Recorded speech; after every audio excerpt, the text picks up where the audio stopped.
ውድ ኢትዮጵያን እንዴት ናችሁ? ዛሬ በድጋሚ ተመልሰን መተናል ከወንድሜ ጋር። እሱም የመጣንበት ምክንያት ውሸት ሁሌ በተደጋገመ ቁጥር እውነት ይመስላልና ያንን ለማጥራትና የማይሆን ስም እኛ ቤተሰብ ላይ የተለጠፈ ስለሆነ አንዴና ለመጨረሻ አሰላሙ አለይኩም ወራህመቱላሂ ወበረካቱ። ውድ የዩቲዩብ ቻናል ተከታታይ ቤተሰቦቼ እንደምን አላችሁ? ሰላም ናችሁ? በያላችሁበት ሰላማችሁ ብዝት ይበል። ዛሬ እንግዲህ ከአዙዚ ጋር ነው የመጣነው። ዛሬ ጀላችሁ የመጣሁት ፋኒ ሳምሪ ምን እንዳለች ውሸቷን ለማጥራት ነው የመጣ ነው እና ያለች ነገር ተገቢ አይደለም እያለ ነው። እስኪ በደንብ አድርገን እንከታተለው። እናንተም ላይክ ሼር እያደረጋችሁ ሰብስክራይብ አድርጉኝ። በተለያዩ ነገሮች ከዚህ ቆንጆ ልጅ ጋር አብረን እንመጣለን ማለት ነው። ሰብስክራይብ በላቸው። ጊዜ ለማጥራት ነው የመጣ ነውና አንድ ባንድ ምን እንደተፈጠረ ከነሱ ካወሩት ቪዲዮ ላይ ያለውን ሐሳብ እናንተም አይምሯችሁ ላይ የተጠየቀውን ጥያቄ በአግባቡ አንድ ባንድ ግልጽ አድርጌ አብራራለሁ ማለት ነው። በቪዲዮም መደገፍ ካለበት አጠቃላይ ለእናንተ ግልጽ እንዲሆን ቪዲዮ ከላይ አስቀምጥላችኋለሁ። እሱም ቪዲዮ እያየን የእኛንም ሐሳብ እየሰማችሁ አንድ ባንድ ግልጽ እንዲሆንላችሁ እናደርጋለን። በመጀመሪያ ደረጃ ማለት የምፈልገው የኔን ስብዕና ለማታውቁ እና ዝም ብላችሁ ጀጅ የምታደርጉኝ ሰዎች እግዚአብሔር ልቦናውን ይስጣችሁ። ሌላ ምንም ማለት አልፈልግም። ለምን እኔን የማውቀው ራሴ ነኝና እሱን እዛው ፍርዱን ራሱ እግዚአብሔር ስለሚያውቀው ሁሉ ነገር እግዚአብሔር በሚያየው መልኩ ይየው። ስለ ጀርመን የማታውቁ ከሆነ እዚህ ሀገር ጀርመን ሀገር ብዙ ዓመት ለኖራችሁ ሰዎች እሱ ለእናንተ መልሱ ልተውላችሁ። ጀርመን ሀገር ስለ አባትና ስለ እናት ወይ ልጅ ለሚያሳድጉ እናትና አባቶች እናት በፈቃደኝነት ልጆቹን ማሳደግ ካልፈለገች አባት ይጠየቃል። አባት በፈቃደኝነት ልጆቹን ደግሞ ማሳደግ ካልፈለገ መንግስት ይወስዳቸዋል። እና እኔን ማን ነው የሚያስገድደኝ? እንደ አባት እኔ ለልጆቹ ፍቅር ስላለኝ ነው እንጂ ልጆቹን አሁን እያሳደግኩ ያለሁት እንጂ ኃላፊነት መውሰድ ባልፈልግ ኖሮ ለልጆቹ ማሳደግ ባልችል ኖሮ እኔም እስካሁን ባላሳደግኩ ኖሮ ማንም የሚያስገድደኝም የለም። ወይ ደግሞ እንደሌላው ስትረስ ያዘኝ ብዬ ልጆቹን ማሳደግ አልችልም ወይ ማሳደግ አልፈልግም ብዬ አልተውኳቸውም። ሌላው በልጆቼ ጉዳይ ማለት የምፈልገው እኔ ብሰራም ለልጆቼ ነው የምሰራው። ሌላው ደግሞ እየተወራም ስለነበረብኝ ነው። አሁን በአጠቃላይ በልጆቹ ብር እየሰራ ነው ምናምን ስለተባለ እኔ እንዲያው የሚመቸኝ ልጆቹ እኔ ጋር ባይኖሩና ራሴ ስራ ኖርማል ስራም እየሰራው ዩቲዩብንም እየሰራው እንደፈለኩ እየዞርኩ ኢትዮጵያም የትም የፈለኩበት እየሄድኩ መስራት እችላለሁ ከፈለኩ ማለት ነው። እንደውም ግን የሚከብደው ልጅ ስታሳድጉ ታውቁታላችሁ። ልጅ የምታሳድጉ እናት የሆናችሁ በአጠቃላይ ስለሚገባችሁ ይከብዳል። የወሰንኩት ውሳኔ በጣም ከባድ ነው። ከእናንተም የመጣም ሀሳብ ስለነበረ እኔም የራሴ ስትሉኝ ስለነበረ ከባድ ነው ማሳደጋችን ምናምን ራሱን ያ ሁሉ ነገር ከራሴ ከአይምሮ ጋር ተነጋግሬ የወሰንኩት ውሳኔ ነው። ይሄን ለማሳደግ ስወስን ከባድ እንደሆነ በአቅም ግን ለልጆቼ ያለኝ ፍቅርና ልጆቼ ደግሞ ኃላፊነት ወስጄ ማሳደግ ስለምችልም ነው ማሳደግ የፈለኩት። ሌላው ደግሞ በብዛት የተወራበት ጉዳይ እኔ ጋር ይጽፍልኛል፣ እኔ ጋር መመላለስ ይፈልጋል ምናምን የሚባለው ነገር ክሊር ለማድረግ ያህል እንደምታውቁት ልጆቹ ኔጋ ናቸው።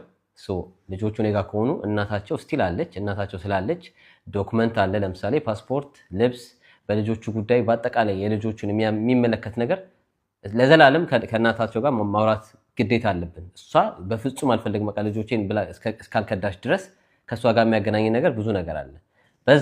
በዛ ምክንያት ነው ከመንግስት ጋር ሞኜ መንግስትም ጻፍላት እያለኝ እኔም ለልጆቹ በሚያስፈልግ ልጆቹ በሚጠይቁኝ ሰዓት እምጽፍላት። ያ ማለት እኔ ከእሷ ጋር መመለስ ፈልጋለሁ ማለት ሳይሆን እሱንም ደግሞ በፍጹም አልፈልግም መመለስም።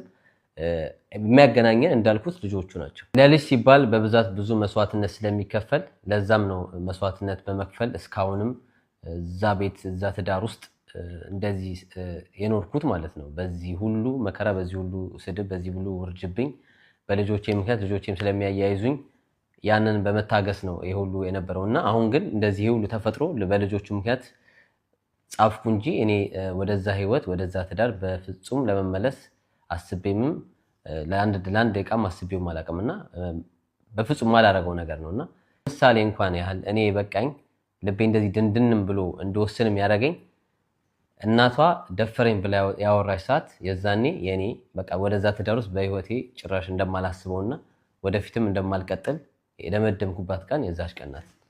ሌላው ደግሞ በጣም የምትገርሙኝ ሰዎች ናሲስት ነው፣ ለሴት ልጅ ክብር የለውም፣ ሴት ልጅ ይመታል ያላችሁ ስሜን ላጠፋችሁ በጣም ነው የገረመኝ ያዘንኩባችሁም። እና እኔ እንኳን ሴት ልጅ ልመታ አልጋ ላይ እንኳን ባገኛት ከሌላ ወንድ ጋር ጥያት ነው የሚሄደው። ገባችሁ? ይሄን ያህል ድረስ የምታገስ ሰው ነኝ። ጸባይም በጣም በትዕግስቴ የምታወቅ ሰው ነኝ።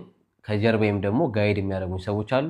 እዚህ ሀገር ሴት ልጅ ከመታው ምን አይነት ህግ እንዳለ ምን አይነት ቅጣት እንዳለ ስለማቅ ይሄን ነገር እጄ ላይም ላነሳውም ላደርገውም የምችለው ነገር አይደለም።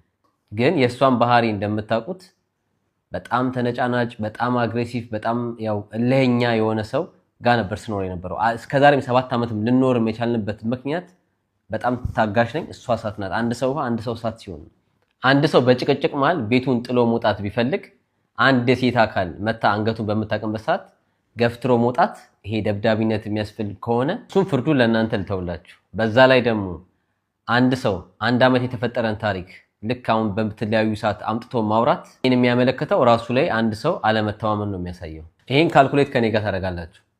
አንድ ሰው 2 ዓመት ትምህርት ከተማረ ወይ አስፒሊንግ ካረገ እንዴት ነው እኔ ሊያስተዳድረኝ የሚችለው? እስቲ ንገሩኝ። ማለት የምንተዳደረው የነበረው በዩቲዩብ እና እኔ በምሰራው ፉል ታይም ስራ ነበር። ለዚህ ደግሞ ሙሉ ማስረጃ ዩቲዩብ ላይ ገብታችሁ ወደፊት የኛን ህይወት ማየት ትችላላችሁ። አንድ ሰው መማር እየቻለ ያንን እድል ለአብሮት ለሚኖረው ሰው አሳልፎ መስጠት ይሄ ነውር ነው? ልጆች መያዝ ስራ አይደለም? ምግብ መስራት ስራ አይደለም? ይሄ ማለት ወንድነት አያስብልም ማለት ነው? የእናንተን ወንድነት አገላለጽ እንግዲህ አላውቀውም። እኔ ግን ለራሴ ጀግና እንደሆንኩ ነው የማውቀው። ምክንያቱም ከአንድም 2 ቤት ገዝተን ሱቅም ገዝተናል። ማስረጃውን መልቀቅ እችላለሁ። በራሳቸውም ባፋቸውም ስላወሩ ችግር የለውም። በዛ ላይ ትልቁ ውሸት እኔ እንዳልመሰገን ወይ እኔ እንድወርድ እኔ እንድከስር ተብሎ ሱቁ ተቃጥሏል ምናምን ተብሎ ተወራ። ይሄ ግን ውሸት ነው። ማስረጃም ካስፈለገ ማስረጃ ማሳየት ይችላል። ሌላው የሰው ልጅ የሚገርመው ኢጎ በጣም ሲያጠቃችሁ ማመስገን ወይ ሰውን ልጅ አፕሪሼት ማድረግ ይሄ ነገር ተደርጓል አፕሪሼት ማድረግ ስላልፈጠረባቸው ሰው ማድነቅ አይችሉበት። ሌላው የዛሬ 20 ዓመት 30 ዓመት የምመሰገንበት ስራ ስለሰራው እሱን ለእናንተ ልትሆኑ። ሌላው ደግሞ አጠቃላይ የእሱን ጉዳይ እኔን የምጨርሰው እኔን የምጨርስለት እኔ ጉዳዩን ማስፈጽመው ምናምን እሱም ከእውነት የራቀ ነው። አንደኛ በቂ የሆነ ጀርመንኛ እችላለሁ። እኔ እዚህ ሀገር ከመጣሁ የዛሬ 8 ዓመት ይሆነኛል። ሌላውም እኔ እዚህ ሀገር በመኖርኩበት ሰዓት ትክክለኛ ትምህርት ቤት ገብቼ ልክ ከ7ኛ ሰው እንደሚማረው ተምሬ 4 ዓመት ትምህርት ቤት አሳልፌ የራሴን ቋንቋ በስርዓት መናገር የምችል ሰው ነኝ። የራሴንም ጉዳይ ለእኔ ትናንሽ የሚባሉ ጉዳዮችን በራሴ መጨረስ የምችል ሰው ነኝ። ሌላው ደግሞ አንድ ማከብራት እንደ እህትም እንደ እናትም ማያት ለሁሉም እዚህ ሀገር ለሚኖሩ ጀርመን ላይ ላሉ አበሾች እኔ ብቻ ሳይሆን እዚህ ሀገር ላሉ በአጠቃላይ አበሾች ከጎን የቆመች እህት ሁሉን በምታግዘኝ እሷ ነበረች። በወረቀት ጉዳይ በፍርድ ቤት ጉዳይ በአጠቃላይ የሚመጣልኝ ነገር እሷ ነበር ስጨርስልኝ ነበረው። እንኳን ለእኔ አይደለም ለእሷም ጭምር የምጨርስላት ሁሉ ነገር የምታስተካክልላት እሷ ነበረች። እንዲያውም እኔ የኤርትራም ወደ ኢትዮጵያ ስቀይር አንዳል ያገዘችኝ ፍርድ ቤት ድረስ ቆማ ያገዘችኝ አንድ መወዳት ማከብራት እህቴ እሷ ናት። ትናንሽ ነገሮችን ማንም እኔ መጨረስ እችላለሁ፣ እሷም መጨረስ ትችላለች። ማንም የሚያስፈልገው አይደለም። እኔና እሷም ልዩነት የ3 የ4 ዓመት ልዩነት ነው። በዛ ላይ ብንተባበርም አንዱ ለአንዱ ቢያደርግ ይሄን ያህል ትልቅ ድንቅም ብርቅም ነገር አይደለም ትዳር እስከሆነ ድረስ። ሌላው ደግሞ ብዙ ጊዜ አንተ ወንድ አይደለህም እቃ እንደዚህ ነው እያላችሁ ሞራሌን ለመስበር ብዙ ጊዜ ሞክራችኋል። እኔ ግን የማውቀው ጀግና ወንድ እንደሆንኩ ነው። ጀግናም ስለሆንኩ ነው 2 ልጅ የወለድኩት። እናም በዚህ ጭንቅላቴን እጎዳለሁ ብላችሁ አታስቡ። ካሁን በኋላ እንደውም ካስፈለገ 5-6 ልጅ መውለድ እችላለሁ። ግን አንዳንድ ሰዎች አሉ መከበር እንጂ ሰው ማክበር የማይወዱ። በጣም ታግሻለሁ። ዛሬ ንቄ ትቼዋለሁ። ካሁን በኋላ ግን ምንም ነገር እንደማላልፋችሁ ነው የምነግራችሁ። እኔ እስከዛሬ የማንንም ክብር አልነካውም። ያዋረደችሽም እናትሽ ናት፣ እንዳልሆንሽም አርጋ የማይሆን ቦታ ደረጃ ላይ ያስቀመጠችሽ እናትሽ ናት። ስለዚህ ካሁን በኋላ ተጠንቀቁ ለምታረጉት ነገር። በዛ ላይ ለሱ ብዬ የመጀመሪያ ትምህርቴን አቋርጫለሁ የሚለው ውሸት ነው። ራስሽ በጣም ከበደኝ ብለሽ ያቋረጥሽውን ትምህርት እሱም በእናትሽ ዲፕሬሽን ወይ ስትረስ ውስጥ ገብተሽ ባቋረጥሽበት ምክንያት እኔ ላይ በሱ ምክንያት ነው ትምህርቴን ያቆምኩት ምናምን። እኔ በሰዓቱ የምትይጂበት አተሽ እኔ ቤት እንድታርፊ ተባበርኩሽ እንጂ ምንም ያስገደድኩሽም ነገር የለም። አሁን ደግሞ ሌላው እዚህ ጋር እንድትስሉ የሚፈልገው ነገር መንጃ ፍቃድ የለውም ብላለች። ኦኬ ይሁንላት። መኪና የተገዛው ለሷ ነው ማለት ነው። እዚህ እዳ የሚባልበት ምክንያት ምኑ ጋር ነው? መኪናው ለሷ ከተገዛ ትንሽ መኪና እኮ መገዛት ይችል ነበር። ግን ያው እሷ ደስ እንዲላት ወይ እሷ ትልቅ መኪና ከፈለገች ለሷ ተመረጠ ተገዛ። ይሄ ደግሞ ትዳር ውስጥ አንድ ሰው አብሮ ሲኖር ምንም ማለት አይደለም። ምክንያቱም በሰዓቱ እኔ ቤት ነበርኩ፣ ልጆቹን የሚይዘው እኔ ስለነበርኩ ሙሉ ታይም መስራት ስለማልችል ፓርት ታይም ነበር የምሰራው። በሰዓቱ ደግሞ እሷ ፉል ታይም እየተማረች ስለነበረ ከባንክ መበደር ስለምችል ተበደረች፣ መኪናው ተገዛ። ሌላው ያዙልኝ፣ አንድ ፍሌግ የሚሰራ ሰው ወይ ከአዛውንቶች ጋር የሚሰራ ሰው 3 የስራ ሽፍት አለው። ያ ሲሆን እኔ ፉል ታይም ለመስራት አልችልም። ለምን? መቀየር ስላለብን በመሃል ልጆቹ በሰዓቱ ቤት ስለሚቀመጡ ኪንደርጋርተን መሄድ አይችሉም። ያለኝ አማራጭ አንድ ወንድ ቤት ይቀመጣል፣ እሷ እየሄደች ትማራለች። የትኛው መስሪያ ቤት ነው እኔን ሊቀጥረኝ የሚችለው? ሞክሬም ስላልተሳካ በሰዓቱ የምሰራው ፓርት ታይም ብቻ ነበረ። ለምን? ልጆቹን ስራ ስለሆነ ልጆቹን ቤት መያዝ ስራ ስለሆነብኝ እሱንም የምሰራው ማታ እየወጣው ነው። የማታ ስራ ብቻ ነበር የምሰራው እሷ ስትመጣ ማለት ነው። ልጆቹን ቤት ስለሚይዝ ፍርዱን ደግሞ ለእናንተ ትቻለሁ። ዩቱብ እና ቲክቶክ ደግሞ ቤት ውስጥ ሰራ ነበረ። በዛም ገቢ ያገኛለሁ። ኦንላይን ኮርሶች፣ ብዙ አይነት ነገሮች የማገኝባቸው መንገዶች ነበሩ። ኤዲቲንጉን ለእናንተ እንተው። ኢፍ ዩ ኒድ ኤዲተር አይ አም ሂር ፎር ዩ። አንስ የዩቱብ የሰርግም ኢንተርናሽናል ቪዲዮ ብዙ ኤዲት ማድረግ የምችል ሰው ነኝ። በዛ ላይ በሽማግሌዎቹ ወቀሳ